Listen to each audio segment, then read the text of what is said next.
What's up everybody, Coach Mills here coming at you with a brand new Valorant video, and in this video we gotta break down some pretty crazy things. Some new changes in Valorant, including a brand new testing server for testing all kinds of different things that we're gonna talk about. We have Riot themselves addressing the smurfing problem and interesting solutions to the problem, so we can break all that down as well, and a new Ask Valorant 10 that has tons of information. Plus, we gotta break down the Sky release date, Icebox release date, and tons more that you're not gonna wanna miss, so make sure you watch it to the end. But go head over to the GameLeap website right now if you want in-depth VOD reviews, advanced tips and tricks, and much more. Do yourself a favor and go check it out in the links down below right now. But without further ado, let's jump into the video. Now, the first thing that we're gonna talk about is Sky's release and Icebox release into competitive play, and then on top of that, will the new First Strike tournament, will Sky and Icebox be playable? Well, Valorant themselves actually responded to this question on their Twitter, and they stated this: "We heard questions on when new agents and maps would be esports ready for First Strike. As we communicated to teams and players, new agents will be available after 2 weeks in ranked queue and new maps 4 weeks in ranked queue. This means, barring any major issues, our new agent Sky will be eligible for use in the First Strike qualifiers starting November 9th,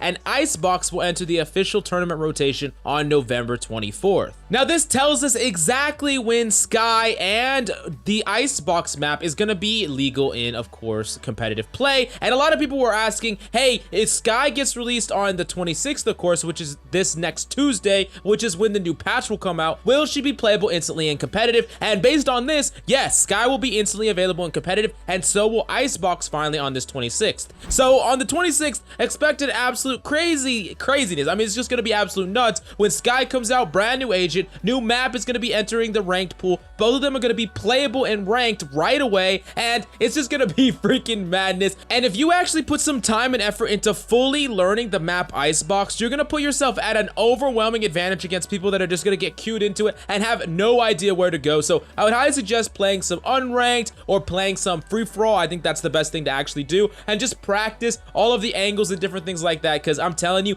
this map is absolutely insane. And just some of the rollouts you could do with some nade rollouts or some Sova dart rollouts, it's just gonna be freaking crazy, and I'm excited to see it on the 26th, so look out for it then. Now, next up, we gotta break down the Ask Valorant 10, where the Valorant devs answer a ton of our questions, so let's break it all down here. The first thing that we asked as a community is thoughts on adding more weekly challenges, and of course, the Valorant devs responded to this saying that they really wanted weekly challenges to be the bulk source of XP progress, and they are not happy with the current state, as some of them take way too long to grind. Now, they're saying it's difficult to strike that perfect balance between not getting us frustrated at them and making it as hard as possible so we buy the battle pass. I mean, no. I mean, striking that balance between interesting missions and not promoting unhealthy play patterns, or just, you know, harvesting orbs and using your ult, playing only to do one thing or whatever. They really want to make it feel fluid. They don't want to make it so like you're going in a game and only doing one type of play style that doesn't really make sense to play over the course of a game. You're doing something really dumb like running around with a shorty or something. And overall, they're going to get rid of a lot of these really worst offender type completions, and they're just going to make it easier in general to do a lot of these challenges, so many of us can actually progress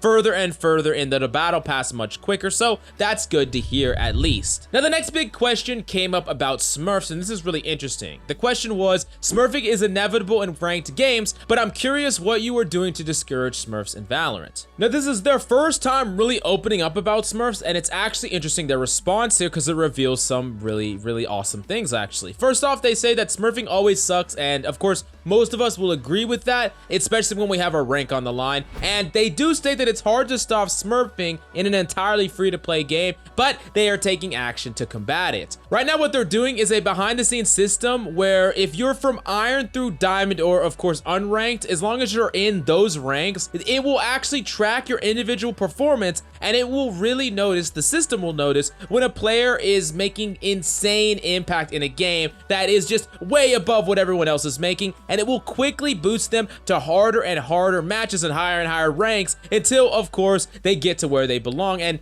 this happened to actually Tens on an ult where Tens really got placed in Radiant. I mean, they boosted him the heck out of there so quickly they realized, what the heck, this guy doesn't belong here. And he did his 3 placement games and he placed in Radiant. So that really makes a lot of sense. And they're not doing the system for Immortal Plus because there isn't really a ton of room to smurf down. I mean, you're gonna get like a Radiant player smurfing down to like Immortal. It's just, they're just not applying it for that, and that makes sense. But long term, they really want to make it so that smurfs accelerate incredibly quickly to the matches that they belong in, because the idea is to minimize the amount of games that they're ruining as fast as possible. They don't want to keep a smurf that's supposed to be like Immortal 3 in a gold lobby, gold game after game after game, grinding through gold 1, grinding through gold 2, grinding through gold 3, and just, you know, ruining games the entire time. That's what they're trying to avoid with this, and I really like that system. But if you like the system, or if you think that it needs some tweaking, what would you suggest they do? Definitely let me know in the comments down below. Now, for the last thing in the Ask Valorant, the question came up, is Valorant going to get a test server like League has PBE or pre-release environment? Now, this is actually something that they really are specifically making for the first half of 2021, and they want to make it so that there's like advertised or limited different features or patches or things they're going to target before they go live, not only for stability's sake, but maybe just to try some interesting balance things or things like that. That's going to be great. And for those of you that are familiar with the League of Legends PBE, this will be very similar. There was also something like this in Overwatch, of course, with the PTR system, and basically it's just a different actual download from the live thing, but it's just made basically to test different changes. And of course, with a company like Riot that actually learns from the PBE, it's going to be a great system, and I'm pretty excited about it, to say the least. Now, the next story that we got to break down that is really cool, a top 100 came out that Riot themselves released, which is really cool because we got to see some of the best players in the world right now and how they rank in the NA leaderboards. And we saw, of course, a lot of the people you know. People like Hiko in like 23rd, I believe. People like Wardell in top 10. And of course, Tens himself at number 1, which makes sense. I mean, Tens had multiple like hour-long queues, and it just made sense because there was no one higher than him, and they didn't really feel comfortable as a system putting him against anyone else unless they had like top 30 status. So it made a lot of sense that he's number 1. And of course, our resident GameLeap content creator Tanner got 92nd, but don't worry, he'll be top 10 next time. So look out for him, and definitely go check out his Omen and Jet guides on the GameLeap website and the links down below. I mean, come on, man, learn from one of the best. I mean, seriously. Anyways, moving on to the next thing that we got to break down. With all the pro news coming out and everything kind of anticipating or bubbling up for the new First Strike, I really wanted to talk about this post from Sideshow, who is someone who breaks down a lot of Overwatch and Valorant plays and things like that, and he studies all the other regions, and this is what he had to say about Korean Valorant.